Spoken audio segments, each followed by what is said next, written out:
Good morning, boys and girls. Welcome back.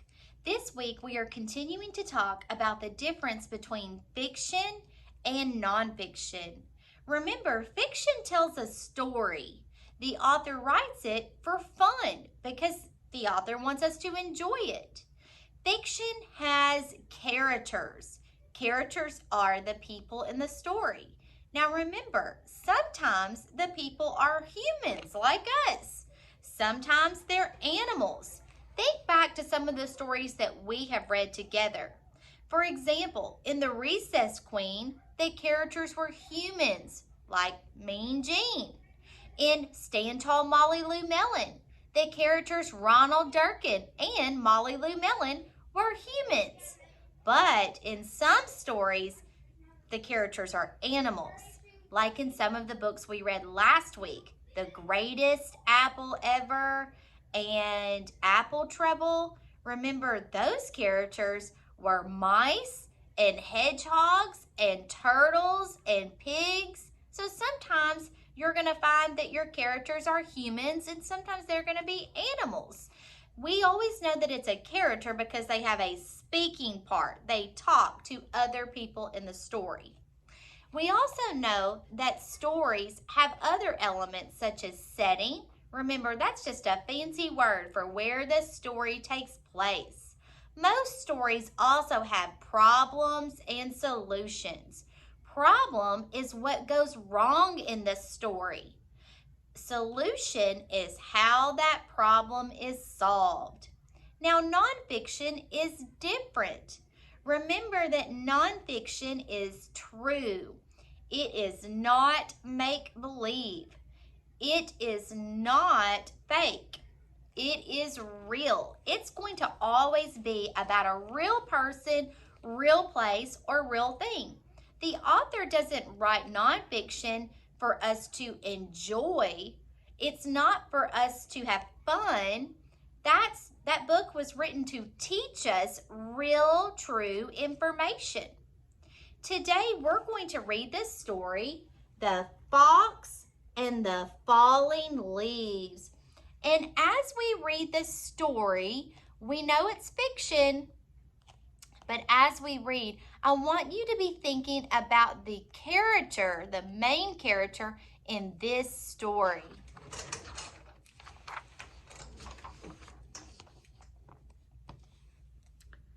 The world was changing. Each morning when Fletcher bounded out of the den, everything seemed just a little bit different. The rich green of the forest was turning to a dusty gold, and the soft swishing sound of summer was fading to a crinkly whisper. Fletcher's favorite tree looked dull, dry, and brown. Fletcher was beginning to get worried. "I think my tree is sick," said Fletcher.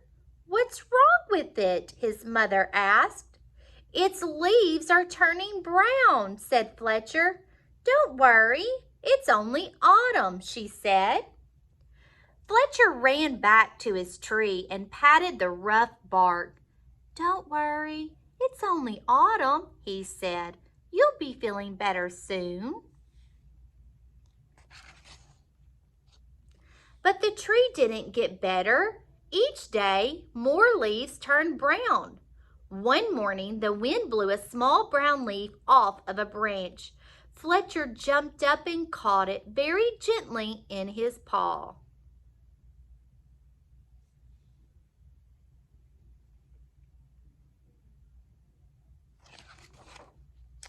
"Don't worry, tree. I've got your leaf. I'll fix you."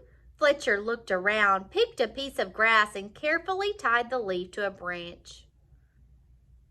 Just then, another gust of wind ruffled Fletcher's fur. The little leaf shook itself free and fluttered back to the ground. Fletcher picked it up and thought very hard. Then he poked the leaf onto a twig and pushed it down firmly. "Now you hold on tight," said Fletcher. "No more flying around." The little leaf gave a tiny rustle in reply. The next day, a strong wind was blowing through the forest. Fletcher rushed out of the den and ran all the way to his tree. Lots of branches were bare, and little lost leaves spun everywhere. "Don't worry, tree. I'll catch them for you, I promise." Round and round and round whirled Fletcher after the swirling leaves.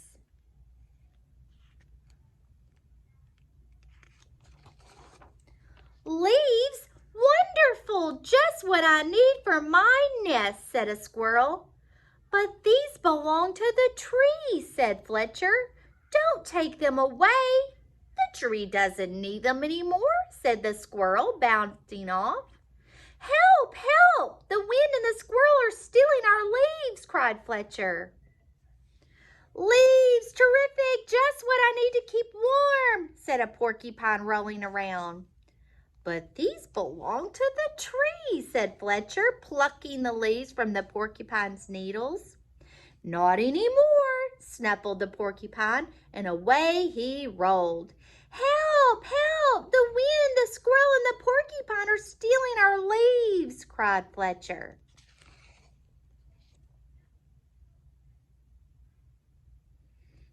Suddenly, a flock of friendly birds swooped down from the sky. They picked up the leaves in their beaks and poked them onto the tree's branches. Soon the tree was leafy again, and Fletcher flopped down and smiled. "Thank you, birds, thank you," he gasped as the birds fluttered away. He lay looking up through the leaves at the sky and drifted off to sleep. But the wind continued to blow, and the branches still danced. The leaves shivered and shook themselves and began to wriggle free. They tossed and turned and twitched and twirled and tumbled to the ground. They brushed Fletcher's ears and nose and filled his dreams with a whispering sound. When Fletcher finally woke up, he couldn't believe his eyes. Instead of a roof of dancing leaves, all he could see were bare branches against the sky.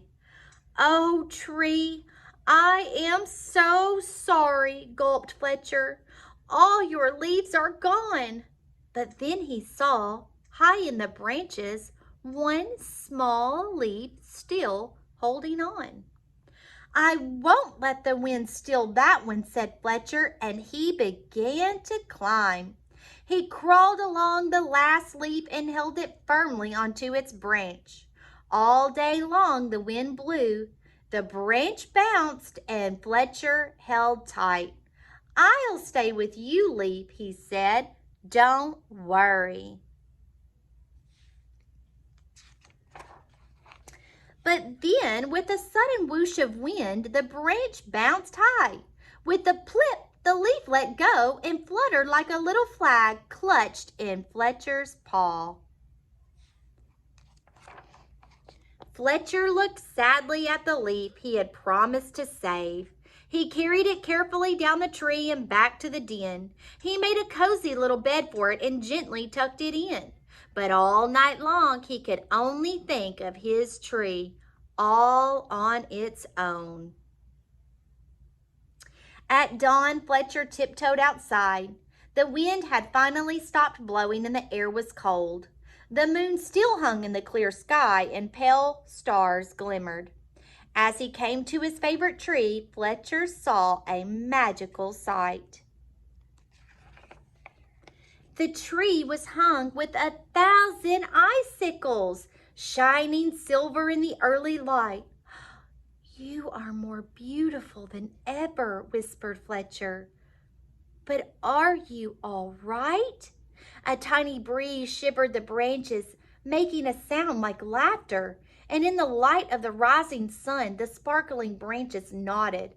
Fletcher gave his tree a hug. Then he went back to the den for a nice, warm breakfast.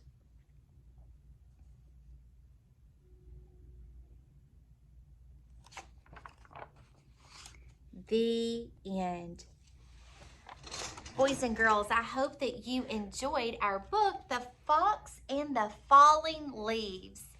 Now, Think about, would this book be fiction or nonfiction? We know this book is fiction because it is a story. The author wrote it for fun. The author wanted us to enjoy the beginning, middle, and end of a made-up story. Now remember, I've told you that all stories have characters. Characters are the people in the story. Sometimes they're humans and sometimes they're not. They may be animals or robots, things such as that. Now, in our book today, we had the fox. That was our character. You probably have some favorite books at home that have some of your favorite characters. Whenever you are reading with your grown-up at home tonight, I want you to make sure and be able to tell your grown-up, is your book fiction or nonfiction? And if your book is fiction, make sure you can name some of the characters just like Fox in our story today. I'll see you guys later.